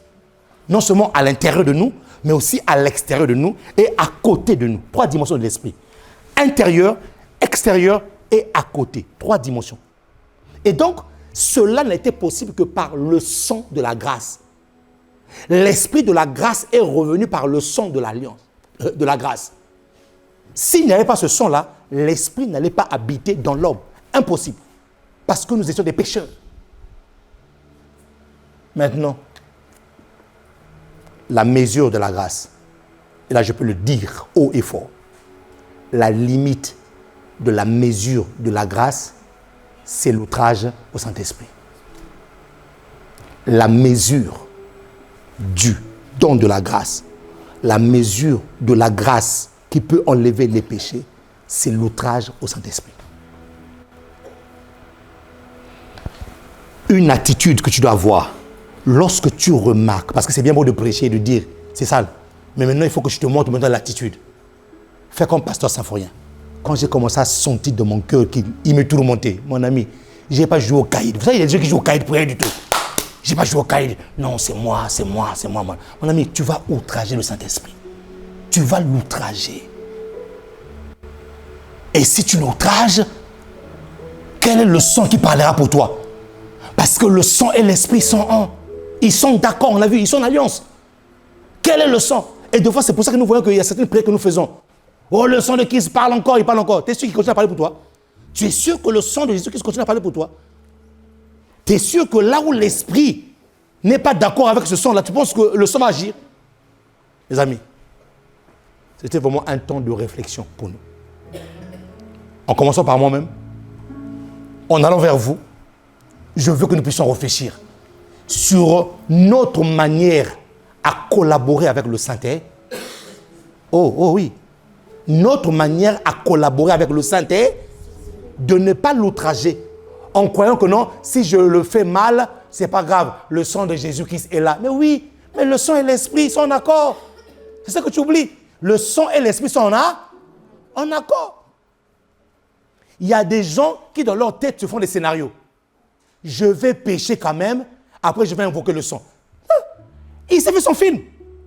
Le gars se fait son film. Je vais pécher d'abord et ensuite, je sais qu'il est compatissant. Je sais qu'il est miséricordieux. Mais quand tu fais ce film-là, au fait, quand tu te fais cette scène, ce scénario, tu ne te rends pas compte que tu es en train d'outrager l'Esprit de Dieu. Parce que tu sais au fond de toi que tu ne peux pas le faire. Oh, ça va là? Ça va? Tu sais au fond de toi que tu ne peux pas le faire. Mais tu te mets une scène. En fait, il y en a qui se soulagent. Ils disent, non, de toute façon, le sang de Jésus qui est encore là. Hein. Jésus qui était venu par... Mais tu sais. C'est pour ça qu'on a dit, recevoir la connaissance de la vérité. Une fois que tu as reçu la connaissance de la vérité, j'ai envie de te dire une chose. La connaissance de la vérité te rend responsable de ta vie spirituelle. La connaissance de la vérité te rend responsable de ta vie spirituelle. Il y a des choses que nous subissons aujourd'hui, c'est simplement parce que hier, nous avons ignoré la vérité. Tu savais que c'est la vérité, mais tu as ignoré. Mais or, la Bible déclare que ce qu'un homme aura sémé, il le moissonnera aussi. Faisons des efforts, mon ami. Faisons ces efforts-là. Même quand cela nous fait mal, d'obéir à la vérité. Je vous dis une chose, hein. Je suis le premier à dire, la vérité par moment, des fois, n'est même pas agréable à entendre. Je vous dis la vérité. Je suis le premier à vous dire ça. Je suis le premier à vous dire ça. Des fois, c'est une pilule très difficile à avaler. Tu mets ça dans la bouche, tu bois des quantités d'eau, lui il reste collé au palais. Il ne va pas partir. Parce que c'est une vérité. Mais une fois que tu l'as acceptée, elle devient salvatrice et libératrice pour ta vie. Et à plusieurs reprises, le Saint-Esprit nous dit les vérités. Je vous assure, il nous parle. À plusieurs reprises, le Saint-Esprit nous met en face des vérités que nous connaissons. Nous avons connaissance de ça. Mais nous péchons volontairement. En croyant que le sang de Jésus va agir pour ma cause. Mais maintenant, tu as la vérité aujourd'hui, que ce sang-là est en accord avec l'esprit de la grâce. Ce sang est en accord.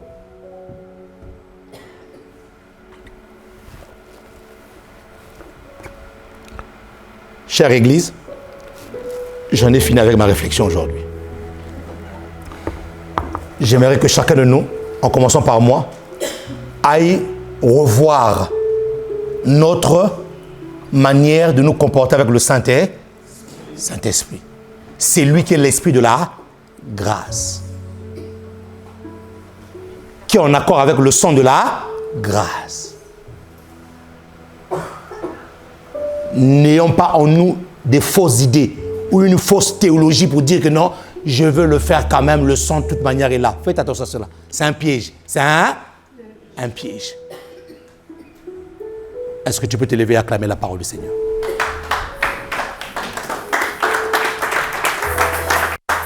Je veux que tu acclames très fort le roi des rois. Et je veux que tu vois ton voisin, tu dis, c'était une bonne réflexion. Hein?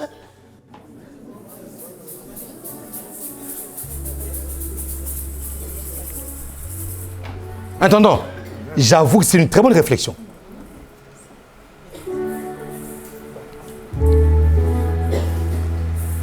Et j'ai envie de vous dire, bonne digestion. On acclame le Seigneur de grâce.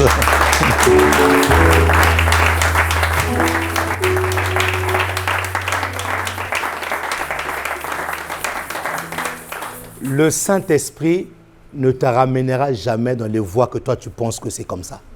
Jamais. Il a ses voies, lui. Je veux simplement que tu marches par la foi et que tu puisses simplement avoir tes yeux pour contempler la beauté de ce que Dieu est capable de faire. Mais ça demande quoi? Simplement la foi et l'obéissance. Simplement la foi et l'obéissance. Dans ta vie telle que tu es là, écoute-moi très bien, tu as déjà des chemins tout tracés par le Saint-Esprit. Je t'assure. Il n'y a pas une voie que tu prendras qui sera plus meilleure que ce que le Saint-Esprit a prévu pour toi. Il n'y en a pas. Et des fois, tu es dans l'incompréhension. Et ça peut faire très mal, j'avoue. En commençant par moi-même. Lorsqu'il m'a fait passer par des moments difficiles, je ne comprenais rien du tout. Je ne comprenais, j'avais mal dans mon cœur. Mais même dans cette douleur-là, je devais obéir. Même dans ce mal-là, je devais obéir. Pour ne pas outrager l'esprit de la grâce. Et c'est à la fin, lorsque tu vois le trophée sortir, tu dis, waouh Seigneur, quelle beauté. Il n'y a que toi, tu es le sage architecte. J'ai envie de te dire, laisse le sage architecte faire son travail dans ta vie à toi. N'attriste pas le Saint-Esprit, ne l'outrage pas. Nous disons grâce, grâce, grâce. Mais est-ce que tu es sûr que l'esprit de la grâce n'a pas été outragé? Mets ta main droite sur le cœur. Seigneur Jésus. Dis-moi Seigneur Jésus. Et je sens dans mon cœur qu'on doit le faire en nous mettant à genoux. En nous agenouillant tous ensemble, en commençant par moi, nous allons demander pardon au Saint-Esprit. Donne-moi un son, s'il te plaît. Nous allons demander pardon. Parce que si lui nous laisse, mon ami, nous sommes perdus. C'est la dernière personne de la divinité qui est venue pour clôturer les dispensations de Dieu. Je veux que tu élèves ta voix là où tu es. Que tu dises avec moi, Seigneur Jésus, je viens à toi ce matin, après avoir écouté ta parole. Seigneur, j'ai pris connaissance que je ne peux pas outrager l'esprit de la grâce et te demander la grâce. Je ne peux pas bafouer, fouler aux pieds le sacrifice du Fils et son sang, et ensuite demander la grâce. Car les trois sont d'accord. L'esprit, l'eau et le sang. Tu touches à l'un, tu fais mal à l'autre. Seigneur, pardonne-moi. Toutes les fois que je me suis comporté ainsi, sans connaissance, sans révélation, aide-moi à dater d'aujourd'hui, par la révélation de ta parole. Accorde-moi la force nécessaire d'être obéissant à l'esprit de la grâce, pour que la grâce continue à couler, à opérer dans ma vie, pour que le sang de Jésus continue à parler sur les péchés de ma vie. Père, je te prie, par le nom de Jésus, je m'humilie et je déchire mon cœur devant toi. Pardonne-moi ce manque de connaissance. Pardonne-moi ce manque de vérité. Au nom de Jésus, je crois qu'aujourd'hui, j'ai obtenu miséricorde de ta part. J'ai obtenu le pardon de ta part. Au nom de Jésus. Au nom de Jésus. Je me sens plus fort qu'avant devant le péché. Au nom de Jésus. Je me sens plus affermi, plus averti devant le péché. Au nom de Jésus. Même lorsqu'il viendra devant moi, je dominerai. Je dominerai. Je dominerai. Au nom de Jésus. Et le Saint-Esprit sera fier de moi. Sera fier de moi. Au nom de Jésus. Les saints disent Amen. Les saints acclament le Seigneur. Tiens-toi debout là où tu es. Tiens-toi debout. Alléluia. C'est fait. Sois en paix. Sois en paix. Sois en paix. Que tous ceux qui sont baptisés et prêts, tenez-vous debout, nous voulons passer à la table du Seigneur. Nous voulons communier. J'ai vraiment senti de mon cœur que je devais faire cette prière. Merci Seigneur. Merci Seigneur. Père, par le nom de Jésus, nous voulons communier à cette table. Il y a le pain, il y a le sang. Et là où il y a le sang, nous savons aussi que l'Esprit est là. Alors Père, nous te prions. Nous voulons tout simplement nous humilier. Nous voulons tout simplement, Seigneur, le prendre avec action de grâce. Nous ne voulons pas, comme nous dit Hébreu, fouler aux pieds le sang de l'alliance. Nous ne voulons pas fouler aux pieds le corps du sacrifice. Alors aide-nous. Illumine les yeux de notre cœur afin que nous puissions le prendre avec respect, dignité, comme il se doit, en nous souvenant de ta mort et de ta résurrection. Par le nom de Jésus, nous disons Amen. Remplis ma vie, remplis ma vie de ta présence, de ton esprit. Fais briller ta gloire en moi, pour que je sois semblable à toi. Remplis ma vie, Remplis ma vie de ta présence, de ton esprit.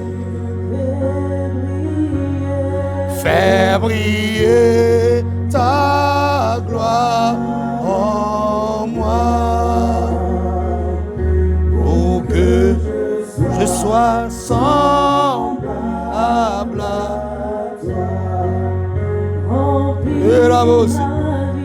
Remplis ma vie de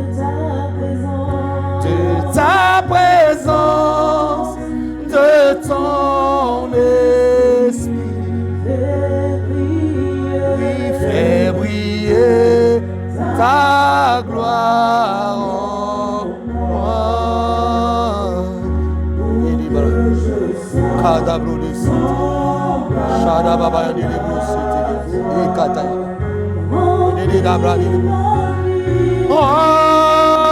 Remplis ma vie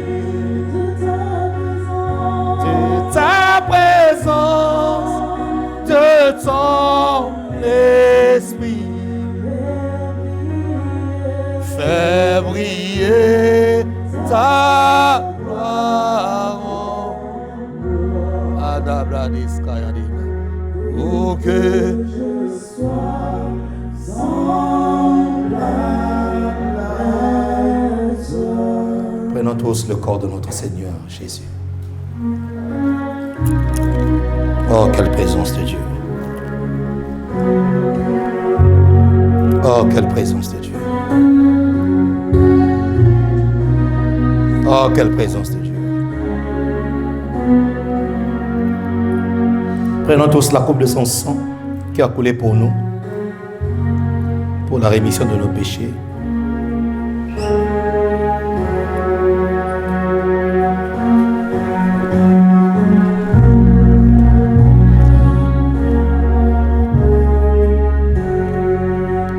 Remplis ma vie.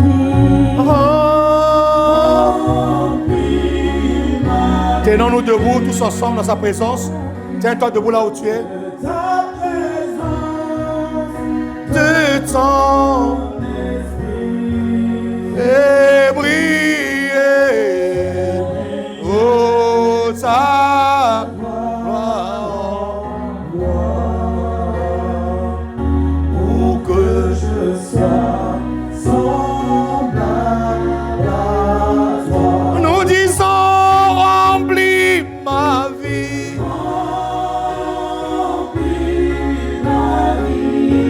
De ta présence, de ton fais briller ta gloire en moi, pour que je sois semblable. Nous te supplions, remplis.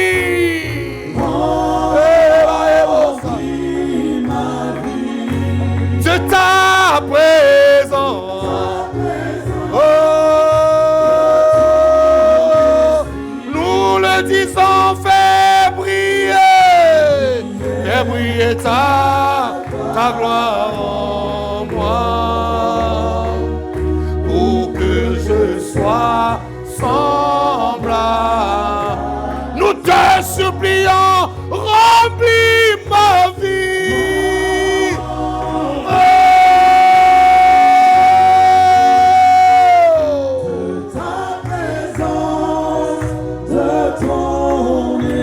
Nous disons, fais briller, oh, ta gloire.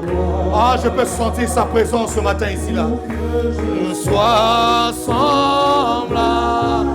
Que l'assemblée se dise, remplis.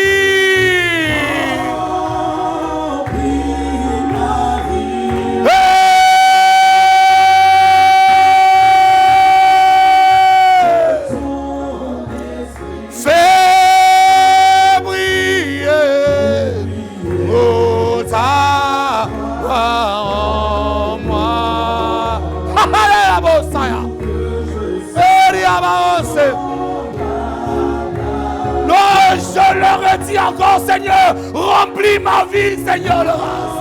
Et rabachata de bossa.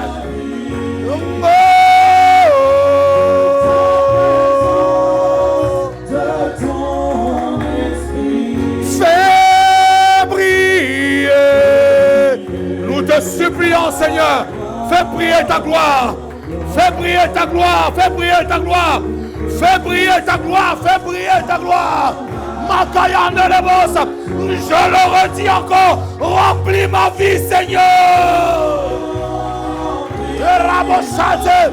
Oh oui, de ta présence.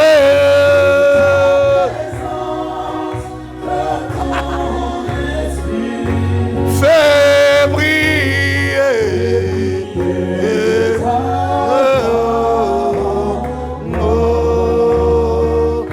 Pour que je sois semblable.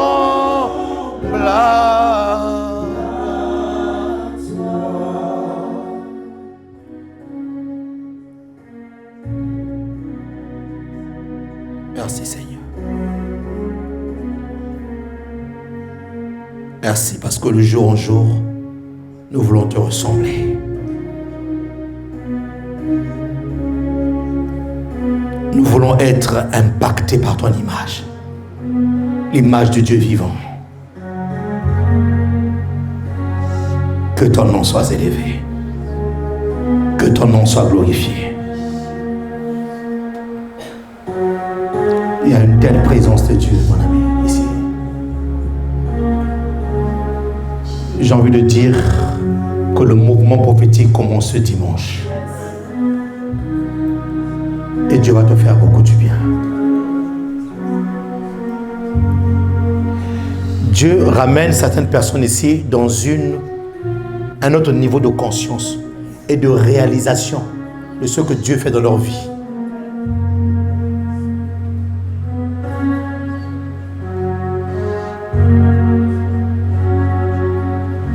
Et ce niveau de conscience-là fait en sorte que ta vie change.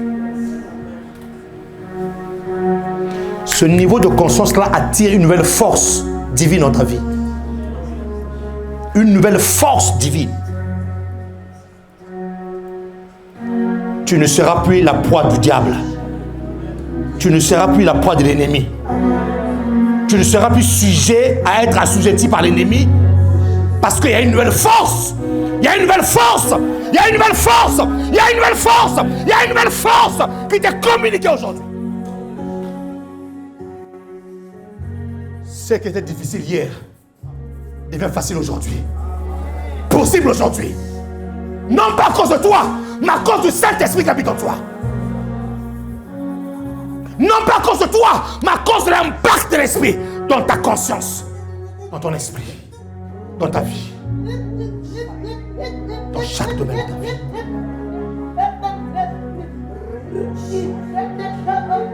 Ça va se faire. Ça se fait.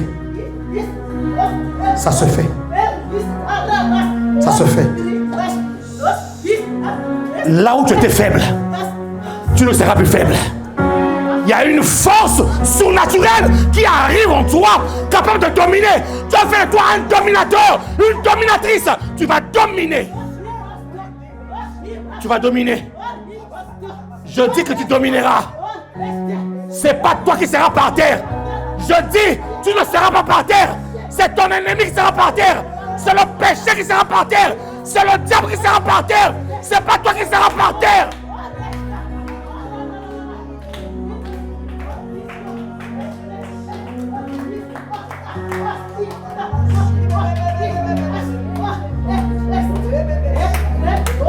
Je fais de toi un dominateur. Je fais de toi une personne qui prend de l'ascendance. Je peux le voir dans mon esprit. Il y a une nouvelle force divine que Dieu t'accorde aujourd'hui. Une force divine que Dieu te donne ce matin. Une force, une capacité surnaturelle puissante de l'esprit descend sur ta vie maintenant.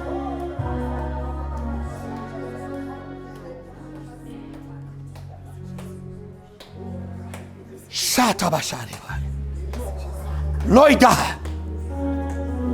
Loïga. Là où tu pleurais hier, tu ne pleureras plus. Parce que je dis, il y a une force divine. Ça coule dans tes os, ça coule dans ton sang, ça coule dans tes mains, ça coule dans tes pieds. Il y a une force de l'esprit qui t'est accordée ce matin. Une force de l'esprit. Je le vois. Je le vois. Je le vois. Je le vois. Je le vois. Je le vois. Je le vois. Je le vois. Je le vois. Je le vois. Dieu fait de toi un dominateur à partir d'aujourd'hui. Dieu fait de toi un dominateur. Dieu fait de toi un dominateur. Dieu fait de toi un dominateur. Dieu fait de toi un dominateur. Tu domines à partir d'aujourd'hui. Je dis bien tu domines à partir d'aujourd'hui. Je dis bien tu t'akatamaya satarabasa. Tu domines. Tu domines. Tu domines.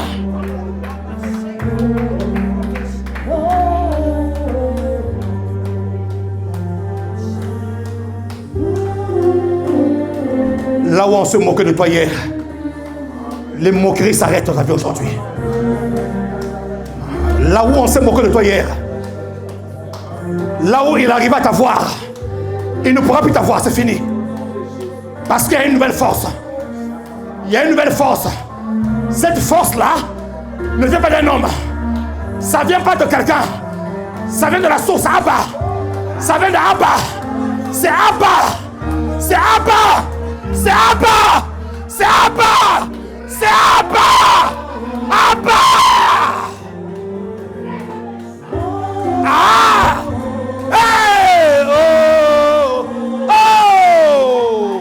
Oh. Oh.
Je sens l'esprit ici.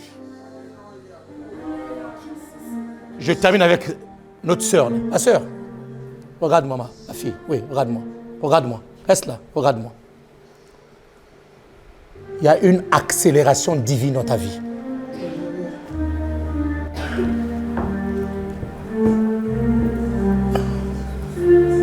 Tu as des attentes cumulées. J'entends dans mon esprit attentes cumulées. C'est-à-dire que tu as accumulé beaucoup des attentes et tu attends. Dieu te dit, c'est la saison d'accélération. Tu vois ta venue ici dans cette église. Ce n'est pas le hasard. Et c'est ton obéissance à la voix de Dieu qui t'a ramené ici.